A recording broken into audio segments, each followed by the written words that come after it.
So I'm going on my rising walk. This is a part of what one of my mentors said to me at one point. She said to pay yourself first. And she spoke about this in our community sister circles. And it's basically for mothers, parents, people that are always giving to others. Like you have a lot of responsibility to others. You wake up and your energy just goes out to the people around you, whether it's your children, your family, your responsibilities, your job, your school, your mission, your purpose, whatever it is. This is to remind you to pay yourself first, because what you're doing is, let's say you have $5 in energy when you wake up. We'll say 500, 5,000, 5,000,000. The thing is, you don't want to pay all that you have out that day and be left with nothing. So what you do is you take your percentage first. Or, as she says, pay yourself first. That means give yourself your energy first. Pour into you so that you can better pour into others. If you wake up and you go straight to pouring into others, and this was happening before I took my kids out of public school. They decided to leave public school. So before that, when they were in public school, this is where I was feeling so burnt out. Every rising we wake up, it's like, I do not want to go to this place. I don't feel good. I don't want to go. I just don't want to fucking go. I don't like it. It's early. Can I get my mind together? I mean, my son would have to wake up 2 hours early or more for school because he needed to take a bath. He pay himself first. I ain't gonna hold you. If he working and everything, even today, somebody called and was like, can Jaden work? And I woke him up. He was like, you got 20 minutes. He was like, I can't do that. You got to tell me beforehand. Like, I have to, he literally embodies the concept of like, pay myself first. I'm going to take me a bath. I'm going to chill. I'm going to make me something to eat. I'm going to have a good rising before I start giving my energy out to other things, whether it's money, school, or anything. So, I like that reflection, that mirror. Okay? I was just talking about how I really like people in my life that are mirrors and asking for that, because it's like when I start to look around and I feel like, oh, nobody's really, reciprocating energy and can I have more people around me that I can see myself in them, and I can say that my children are definitely those some of those people that I see myself in, that inspire me, that motivates me. My oldest son, he's just always inventing stuff. And then last night I had a revelation or I don't know if it's called a revelation, but it was like, you know what? God speaks to you through ideas. So sometimes I'm like, I was asking God in the shower, like, why do I have these ideas if I'm not that person? I got to become that person to embody that vision that I have. And I feel like, damn, I'm not that person. And I was being hard on myself, like, look how you grew up. Look how you are, like your patterns, you're 30 and your a lot of that stuff just starts to be like, look, I am who I am, and you start to just be who you been conditioned to be. It's like, can you dare to say that I will be someone different? I am not the same person I was yesterday, last month, last year, the person you thought you knew. I'm someone different. Can you dare to reinvent yourself? You know what I'm saying? So then I was like, okay, but what that means is that my past doesn't define me, okay? Who I am today doesn't define me. Who I am tomorrow still wouldn't define me, even if I become the best version of me, right? However, that is possible. You can become a whole different person. You can say, that shit that you've been through, what the fuck does that even mean to who I am today, who I'm becoming? You know what I'm saying? So at the end of the day, you can transform yourself. You can reinvent yourself. You can be that person that you know you need to be.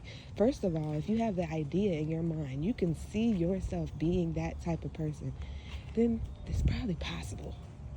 It's probably possible. But guess what you have to do? It's real simple, but it's very hard to embody. you would have to believe. Truly. Not just by saying it. You would have to deeply believe that you can become that version of yourself. So, with that being said, I started, because we are, like, every day it's full of distractions. They have so many distractions. So therefore, and what I mean by that is not just distraction from your mission, but distraction from that connection with the Most High. The Most High within you. What is God trying to speak to you and tell you? And yes, God speaks to us through all these different things. However, you know that voice. You know what I'm talking about. When you hear that voice of reason in you, the greater good of you. You want to hear that voice consistently, you got to have time and focus and put your intention to hearing that voice. So, as I do my day-to-day, of course, I'm going here, going there, taking care of the kids, taking care of the house, the bills, all this shit. And yeah, it's a lot, but can I bear it? Well, of course I can handle it and more. I had to tell myself, yeah, I got all these things, but there's solution to it. There's creative energy to it. All I got to do is put my energy to not letting this hold me back. I can say, okay, I got too many responsibilities. I can't possibly do this on my own. It's not about doing it on your own. It's about becoming the version of yourself that you need to be in order to maintain and progress what you have going on in your life. Okay? So yes, it is possible for me to handle every single thing that I have on my plate. It's possible to eat that shit. I can eat that. Okay? Now, do I have to make sure I'm good at digesting it? Do I have to make sure I'm good at it has the right ingredients in it? Do I have to make sure of other things? Yes, but is it possible to become the best version? Is it possible for you to be a matron? Handle your motherfucking business at your house with your kids and still bring in big resources for your mission. And I was saying, look, because I haven't came from a space of richness, like I'm thinking like, oh, you trying to get to them yams, them millions, and you ain't even like, you know what I'm saying? You think about the people that actually got it, and you're thinking like, okay, they in that club, they in the area, they in the proximity, they probably had parents that had money, they had this and that, and you're thinking like, look, you ain't in alignment with that. You outside of the club, but you can't even get in. That's a whole different club of people with it. But guess what? My riches don't have to come from the dollar bill. It does not have to come from the dollar bill. So many, I could be sitting on $100 million, but not in cash. Not in cash. Because what the fuck do we really need the cash for? Investment, security. What else we need cash for? You want to say, oh, we need cash for bills and living expenses and shit like that, but what? Didn't we say the food is free? If the food is free, how do we get it? You know what I'm saying? There's so many. I wish I can articulate this better, because this is something that I'm embodying right now. And it's not even articulated for you, it's articulated for me. Because there's a part of us that has to let God, right? It's like, okay, you could sit there and say, I want $50 million, but God may have something even more for you. It may be less than that, but have more substance. You know what I'm saying? So therefore, there's a part of you that has to just let go and let God. You know what? I don't have the number that I need. I just have the vision. So you know what I need. You would bless me as if I'm in alignment. You would bless me in the way of $50 million. You would bless me in the way of 50 million people. You know what I'm saying? You'll bless me in the way of 50 million acres of land. So, and that don't have to be figuratively in your name. There literally could be connections with people that have land all around the world, and it adds up. I don't even know how much 50 million acres of land, but please know what I'm saying. If it's 50 acres, 500 acres, it doesn't matter, because you can make it happen with what God gave you.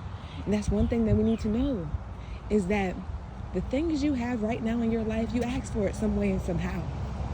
And if you want something more, different, better, then you ask for that. But you got to be appreciative for what you asked for in the first place. See, sometimes we ask for something, when we get it, we already on to the next thing. We ain't even really on it. No, you have to see that, because that's God. You have to see that, appreciate that, say, wow, damn, I'm grateful. I didn't even realize that, God. You know what I'm saying? That you did give me that. I asked for that. You gave me that. So yeah, it's hot as fuck. I ain't gonna hold you. But there's so many more top points that I was hitting on this that I wanted to go deeper on, but you know how my mind works, it just keeps going. And I think that a part of that is, you know, for everyone to do their inner work. Like, I'm here for clarity. So if you had a question, if somebody had a question about what I said and wanted me to go deeper, I'm always open for those type of conversations. However, I think that a part of the way that I teach is to allow others to go within and go deeper than what I'm saying. You heard where I was about to go with that, or maybe you heard your own point of view where you thought I was about to go, but it resonates with you. You know what I'm saying? I could hear somebody say something, but I take it totally different than what they were intending it to be. And I don't think there's nothing wrong with that until it's like, when it comes to your journey, your honor thyself journey, your inner works journey, I don't think there's anything wrong with taking something in and doing that. Like, people have a problem with it because of religion and this and that. You take it from this religion, that religion, this religion is not that. Well, that's why you don't say you're a Christian if you're taking from other religions. But if you're a spiritual person, you're going to learn from everything, because you believe that all is one and all is, you know, from source. So we all come from the same source. So at the end of the day, if you want to understand a full doctrine or full teachings and talk about it, then talk about it. But for me, my teaching style is not even to tell you how to be, what to be, or anything. I'm just sharing my thoughts in hopes that it inspires or motivates you to go further and better yourself. So I just wish I could remember some of the things I just said. Literally, I just said things, but I don't, it just comes out. And I have to literally go back and listen to this, and then I'll be able to go deeper. So I'm gonna listen to a couple points that I had and see if I can go a little bit deeper in this.